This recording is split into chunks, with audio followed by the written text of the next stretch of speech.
9440. 4405. 944405. All right, welcome back, crime fighters, for another edition of Calhoun County's Most Wanted, the program where you get to help make Calhoun County a better and safer place by helping us lock up some bad guys. I'm Chris Wright, along with Calhoun County Sheriff Matthew Wade. Good to see you, Sheriff. Always good to be on the show, Chris. And after last week's big total of 14 arrests that we had, we knew that we'd probably have a smaller number this week, but still getting some good help from the community. We'll take anything we get. 3 arrests this week. There's always have had arrests on this show in the past, 15 years we've done it, but it brings our count up to 4,529 people put in jail, all because somebody was willing to help us, and we thank you for that. It's all about communicating with the public and getting information from them and sharing information with them. And one of the things that the Sheriff's Office is doing right now, helping put information out into the public, is talking to different church groups, unfortunately, about church security. Absolutely. You know, we've had several events over the past couple of years, one recently where people have come into a church and committed acts of violence, and it is terrorism. Anytime you go somewhere, commit an act of violence, you do it such you can scare other people that's not even in the building, that's terrorism. So this is terrorism, and it's scaring people and it's alarming people, and we've had a lot of churches contact us about church security, and we did one last night. I did one Sunday, did one the Sunday before.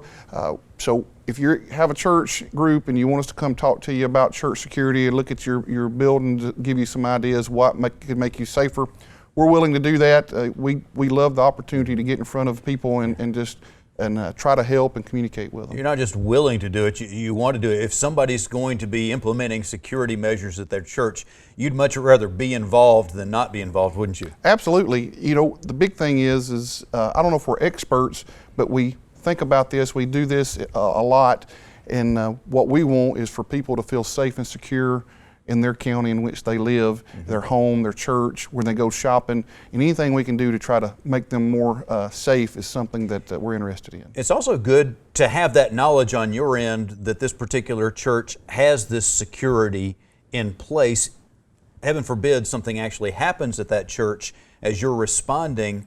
That's good information to have. Absolutely. You know, one of the biggest things we talk about is when you can and can't use deadly force, what the laws are of possessing, owning, carrying a firearm.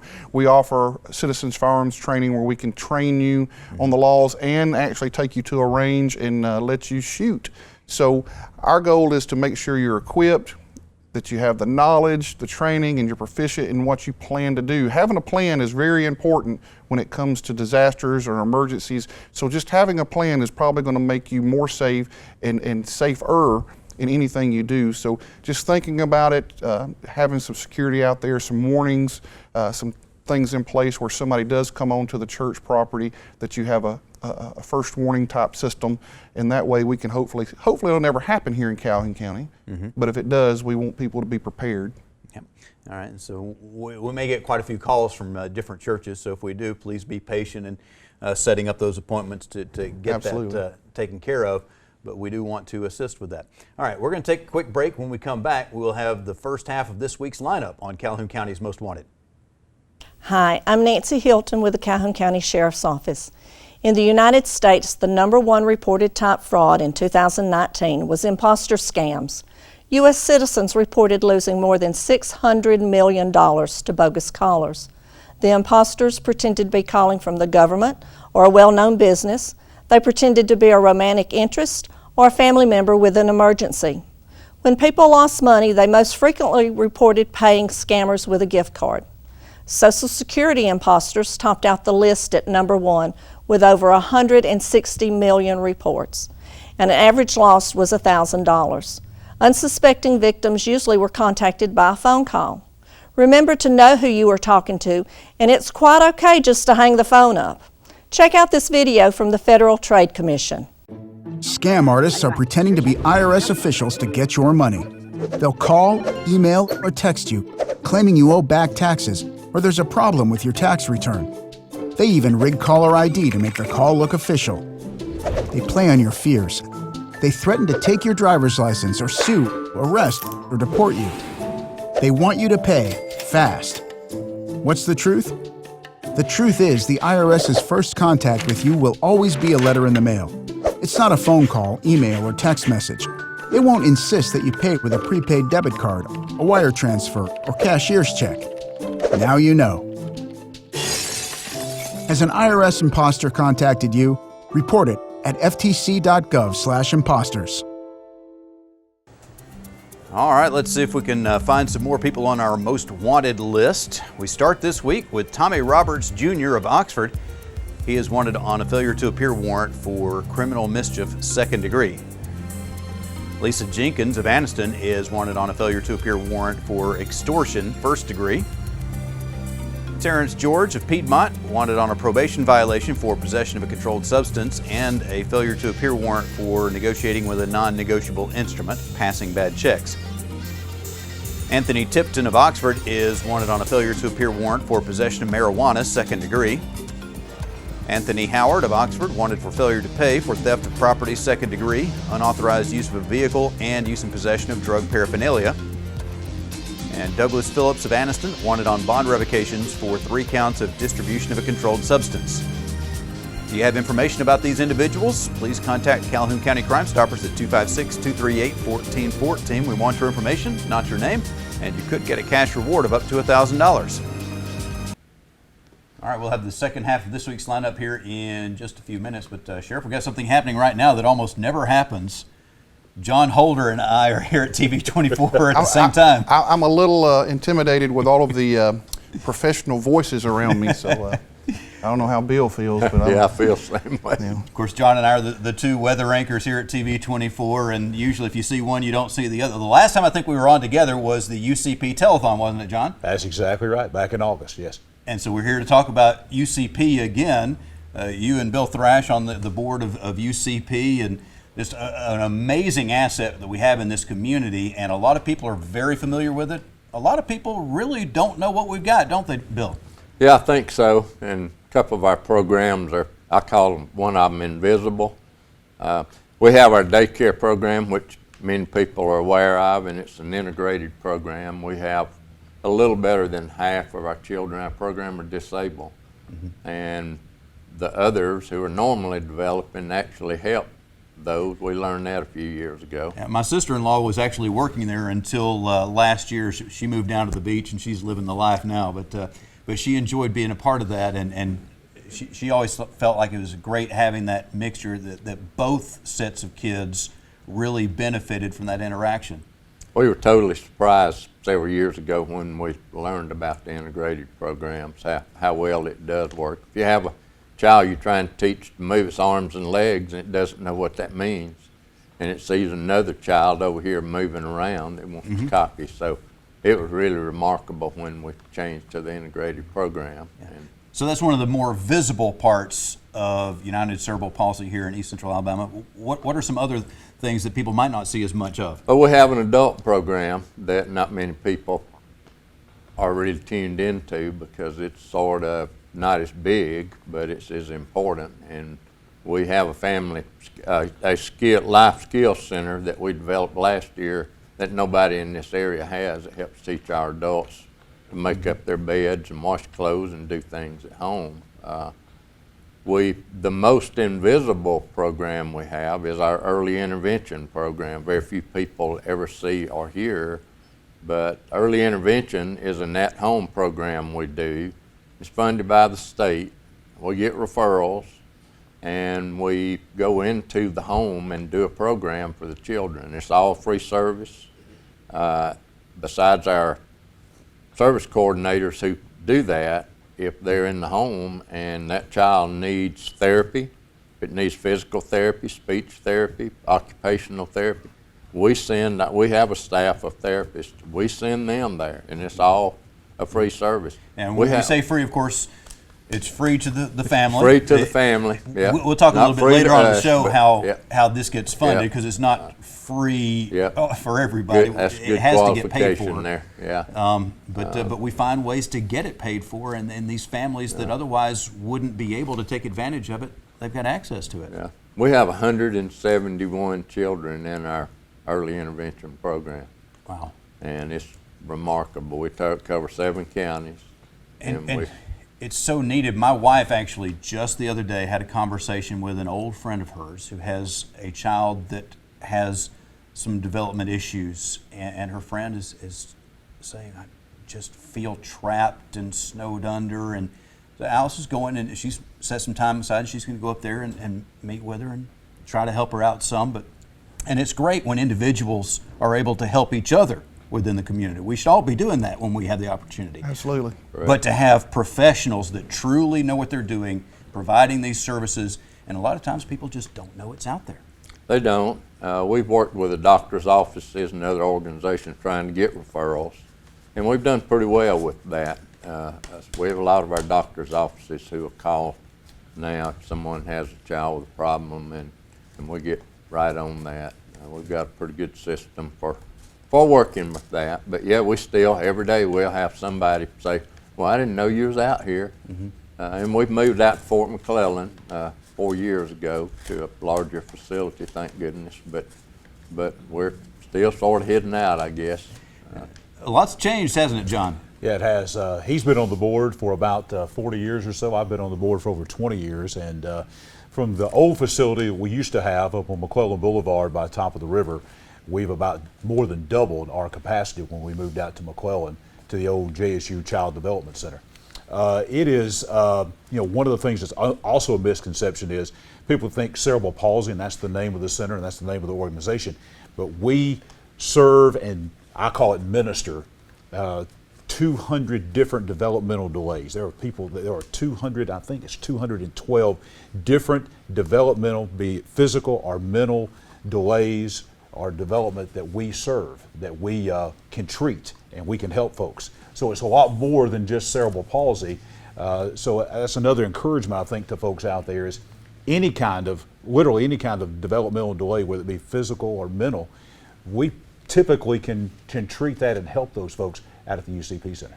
And obviously it's a huge help to the families, the parents, to take, I hate to use the word burden when you're talking about a child, but the responsibilities to take a little bit of that off of them and share it around the community a little bit with this. But it's not just the immediate impact, it's the long-term impact. The sooner you're able to work with these kids especially, the bigger difference you can make throughout their entire lives. Absolutely. That goes with the adults. Many of those adults have been in our program for decades, from the time that they were little all the way up through adulthood. Some of those adults are older than I am, that are still in the program, and they're getting their needs met, and they're each and every day they are developing. They are improving their life, which improves the lives of their families. As you were talking about with Alice's friend there, so many people here in East Alabama, they don't know where to turn. They are at their wits' end. And it's almost, it really is a godsend when they discover what all we are able to do at the United Cerebral Palsy Center. It is tremendous burden that's lifted off of their lives. It's life-changing. And I'll tell you something, Chris, we talk about this a lot of time when you and I host a telethon. There are miracles performed on a daily basis, really there are, at the UCP Center. The lives that have changed. We can give you testimony after testimony of children and adults that have, if you take where they began when they first started receiving services at the UCP Center to where they are now and where they will be in the future, it's nothing short of a miracle. And what better gift for a parent than to see their child accomplishing something that they thought and they'd been told by some that child will never do. Absolutely, absolutely. And there are, last year we had almost 1,300 individuals that received services at the UCP Center. So the odds are, in a small community as we have, in just a few county area, everybody who's watching this probably knows someone that has personally been impacted by services received at the UCP Center. I know that's true for you, Sheriff. Absolutely. People come to mind that could use that service as well. All right, well, we need to take a break here for just a second. When we come back, we'll talk a little bit more about the UCP Center and what it does, and also about how people that are watching can get involved in making sure that we continue to have this in our community and that it continues to grow and serve even more people. We will be back in just a few moments here on Calhoun County's Most Wanted. All right, here we go with the second half of this week's lineup on Calhoun County's Most Wanted. William Harden of Anniston is wanted on a failure to appear warrant for carrying a pistol without a license and fourth-degree theft of property. Deshaun Gibbs of Lincoln wanted for failure to pay for burglary, third degree. Ashland DeVoe of Anniston wanted on a failure to appear warrant for possession of a controlled substance. Christine Stevens of Gadsden wanted for child support. Joseph Livingston Jr. of Stone Mountain, Georgia wanted on a failure to appear warrant for reckless endangerment and reckless driving. Roger Brown of Wedowee is wanted on a failure to appear warrant for unauthorized use of a vehicle. And Clifton Bonds of Columbia, South Carolina wanted for failure to pay for possession of a controlled substance. Can you help us find any of these people? If so, please call Calhoun County Crime Stoppers at 256-238-1414. All right, we are back. We'll have the Crime Stopper segment with some property crimes in just a second. But right now, Sheriff, we're talking about United Cerebral Palsy of East Central Alabama.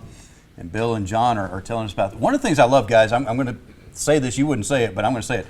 I've been around a lot of different boards. I don't know that I've ever been around a board where the board members were as active in the actual program as you guys are at United Cerebral Palsy. So thank you for that. Thank you, Chris. We feel like we got a pretty great board out there. Mm-hmm. So let's talk about the ways that our viewers can help make sure that this service continues in our area and continues to grow and serve more people. What we talk about at Telethon most often is sponsoring a child, and you can sponsor a child for $600 for a year.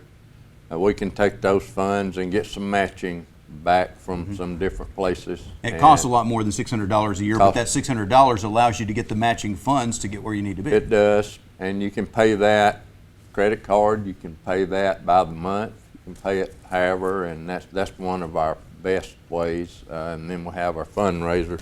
John's going to chat about those. Yeah, the telethon's not the only fundraiser. We got plenty of things leading up before that happens, don't we? Yeah, telethon is always in August, so you'll see folks around in July, especially that first week in August. But coming up in the next several months, in the next 2 or 3 months, we've got a number of fundraising events going on. Coming up on March 28th, we've got our annual golf tournament. That'll be out at Cane Creek Golf Course out at McClellan. We also get into the month of April, a couple of big events. Come April the 11th, we've got an event that has been great. Thanks to the Sheriff's Department and so forth over the years. We've got the 5K run that begins and ends at the Cerebral Palsy Center. That'll be a Saturday event on April the 11th. And then we go into April 28th, later on in the month, 25th, excuse me.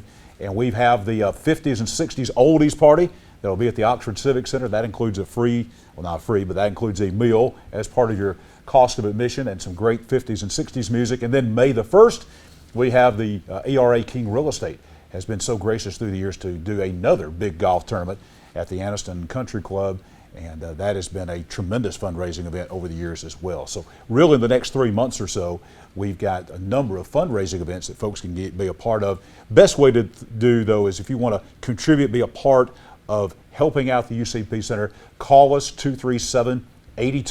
That's 237-8203. Also, you can go to ecaucp.org. and a great website there, and there'll be a lot of information about these events and how you can contribute to the UCP Center. Bill, as evidence of what I was saying a few moments ago, you guys are involved. You were just telling us off the air about 4 new kids that have come in, and you've been there when these kids arrive for the first time, and you've seen them where they weren't walking, and now you've seen them where they are walking.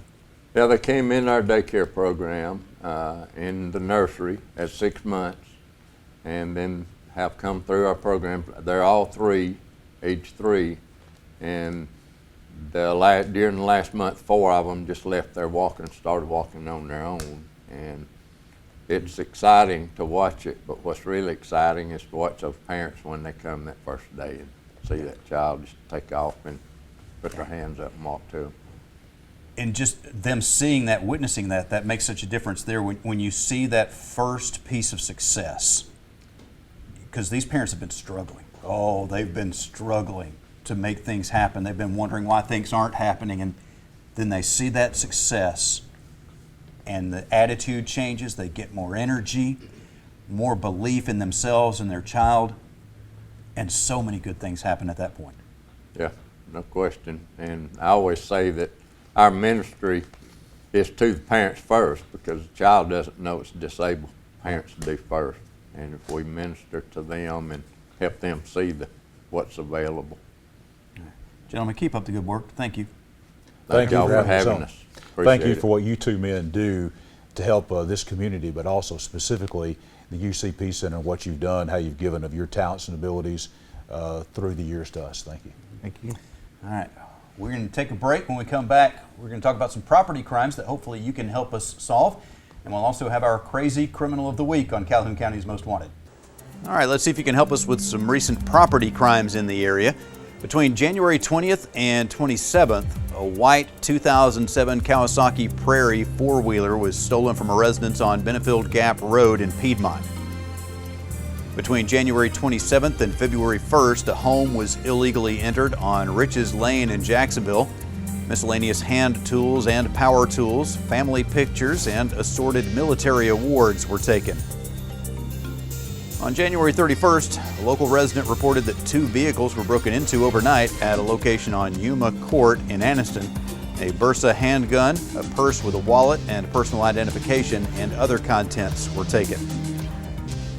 On February 1st, a report was filed for a burglary that occurred on Noah Valley Road in Jacksonville. A Motorola cell phone and a selfie stick were taken on December 25th of last year.